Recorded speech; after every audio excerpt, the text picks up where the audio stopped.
We all know sex tends to decline with age. That's nothing new. But what's happening now is different. Couples today are having far less sex than couples the same age just a generation ago.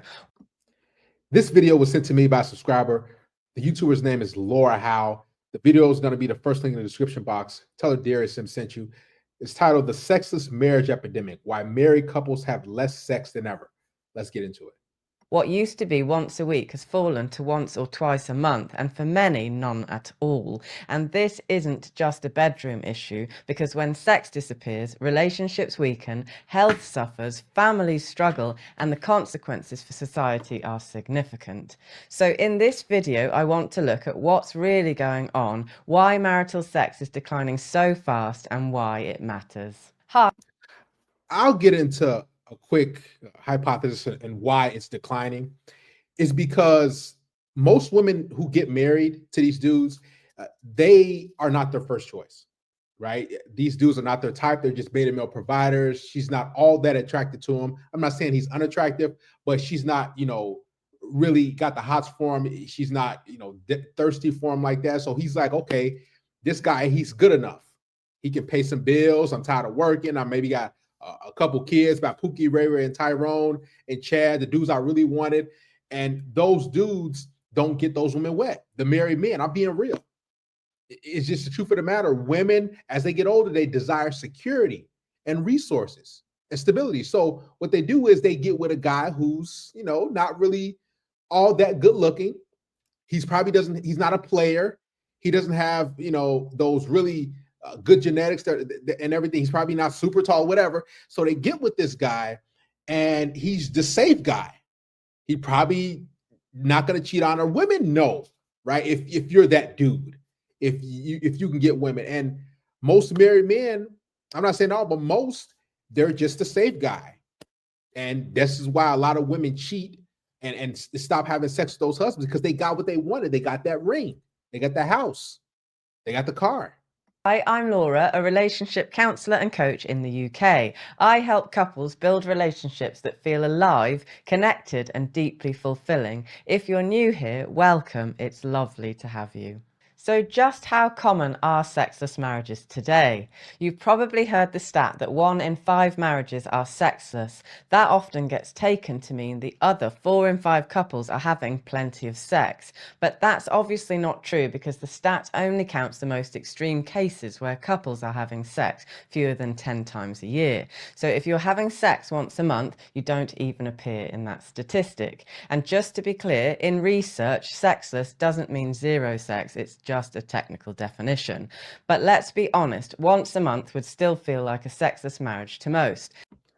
It's crazy that a man would get on one knee, marry a woman, provide for her, pay the bills, go work a job that he most likely don't really enjoy, and the woman don't even give him no box, don't even give him no sex. That's crazy. Or she gives it to him, maybe on his birthday, maybe for Christmas, maybe for 4th of July, New Year's Eve, something like that. Like, it's on a special occasion.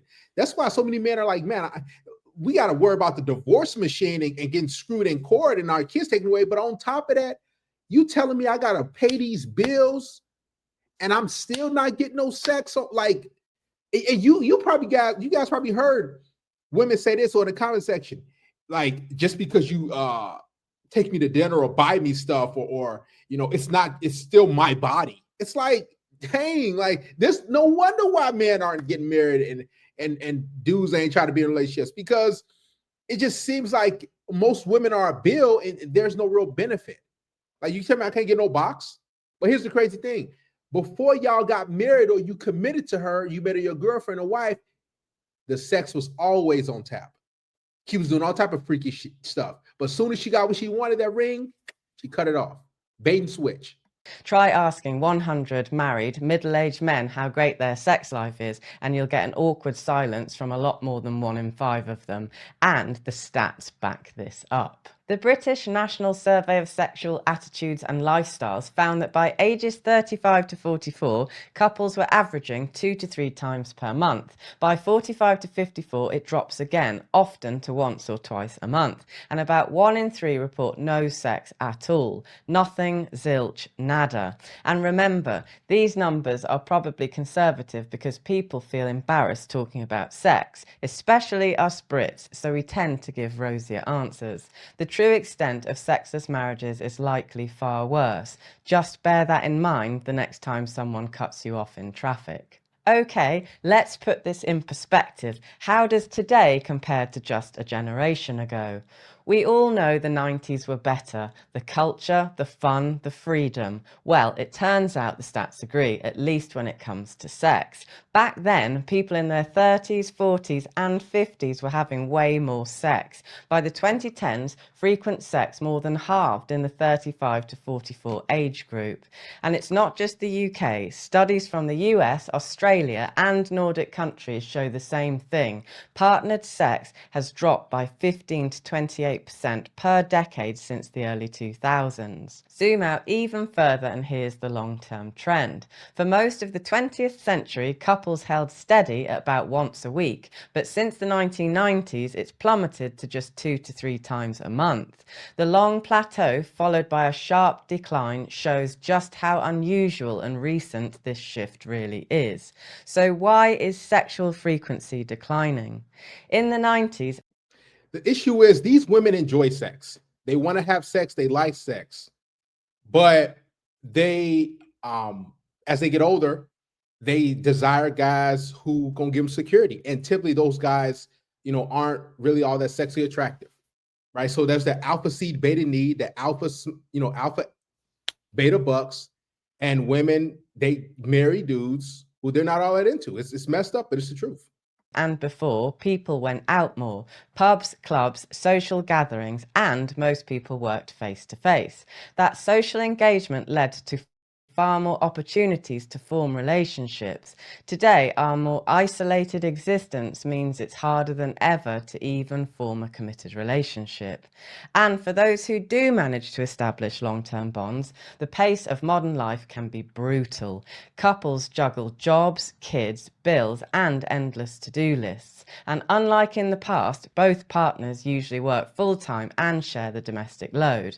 Many couples collapse into bed after half a bottle of wine, glued to phones, wondering why their sex lives are flatlining. And speaking of phones, these little things are sucking the life out of relationships. Evenings once spent together are swallowed by Netflix, TikTok, and mindless scrolling. Couples sit in the same room, but they're not really with each other. Just as caged animals stop mating when stripped of healthy stimulation, I suspect this digital captivity is having the same effect on us. Researchers now call digital distraction one of the biggest threats to intimacy. What do you think? Are screens harming your relationship? Let me know in the comments. Then there's the high-speed on-demand porn, which has changed sexual habits and expectations. For some, rather than facing sexual problems in their relationships, they turn to porn as a substitute. But over time, that avoidance just drives couples further apart. Another trend is that men today have lower testosterone at the same age than their fathers or grandfathers did. Causes include obesity, poor sleep, sedentary lifestyles, chronic stress, and hormone-disrupting chemicals in the environment. That means men today are, on average, a little less horny. Not that any of my audience would agree. The overprescribing of meds is another major factor. Antidepressant use has soared by more than a third in England since 2015, and in the US from about 8% in 1999 to nearly 14% in 2018. Even teenagers are now prescribed them at twice the rate of the mid-2000s. One of the many problems with these drugs is that they are notorious for killing libido. Furthermore, in our modern culture, there's a distinct lack of a marital code or moral guidance. In the past, marriage was taken seriously and couples were supported. Communities, extended families, even churches guided couples on how to make marriage work. I'm not saying those institutions were always positive, but for centuries there was a strong cultural acceptance that sex mattered and that neglecting it would undermine family stability. Today, those support systems have largely disappeared, and I fear we've thrown the baby out with the bathwater because couples are more isolated than ever. The result is that sex is now commonly dismissed as just physical, unnecessary even, whilst emotional connection is put on a pedestal. Of course, emotional connection matters, but the effect is that sex is no longer widely seen as the legitimate need it is. This ties into another recent cultural shift, which is individualism. We hear endless talk about putting yourself first, but along the way we've lost the language of duty, generosity and partnership. Now the focus is mostly on what we feel we deserve instead of what we ought to give, and nowhere is that more obvious than in how we treat each other's sexual needs. To make matters worse, being single is sold as one endless parade of freedom and passion, while marriage is portrayed as sexually boring. The research shows the opposite, of course, that sex in long-term relationships is more meaningful, more satisfying, and more connecting than casual flings. The tragedy is that too many couples buy into the myth and then live it out as if it were inevitable. And that's the whole point of this channel, to show couples that marriage can be the richest and most rewarding experience in life, if you do it right. So hit subscribe if you want to support my mission, because we need stronger marriages now more than ever. Finally, and this is a big one, the dreaded gender war. The mistrust between men and women now is nothing short of a tragedy.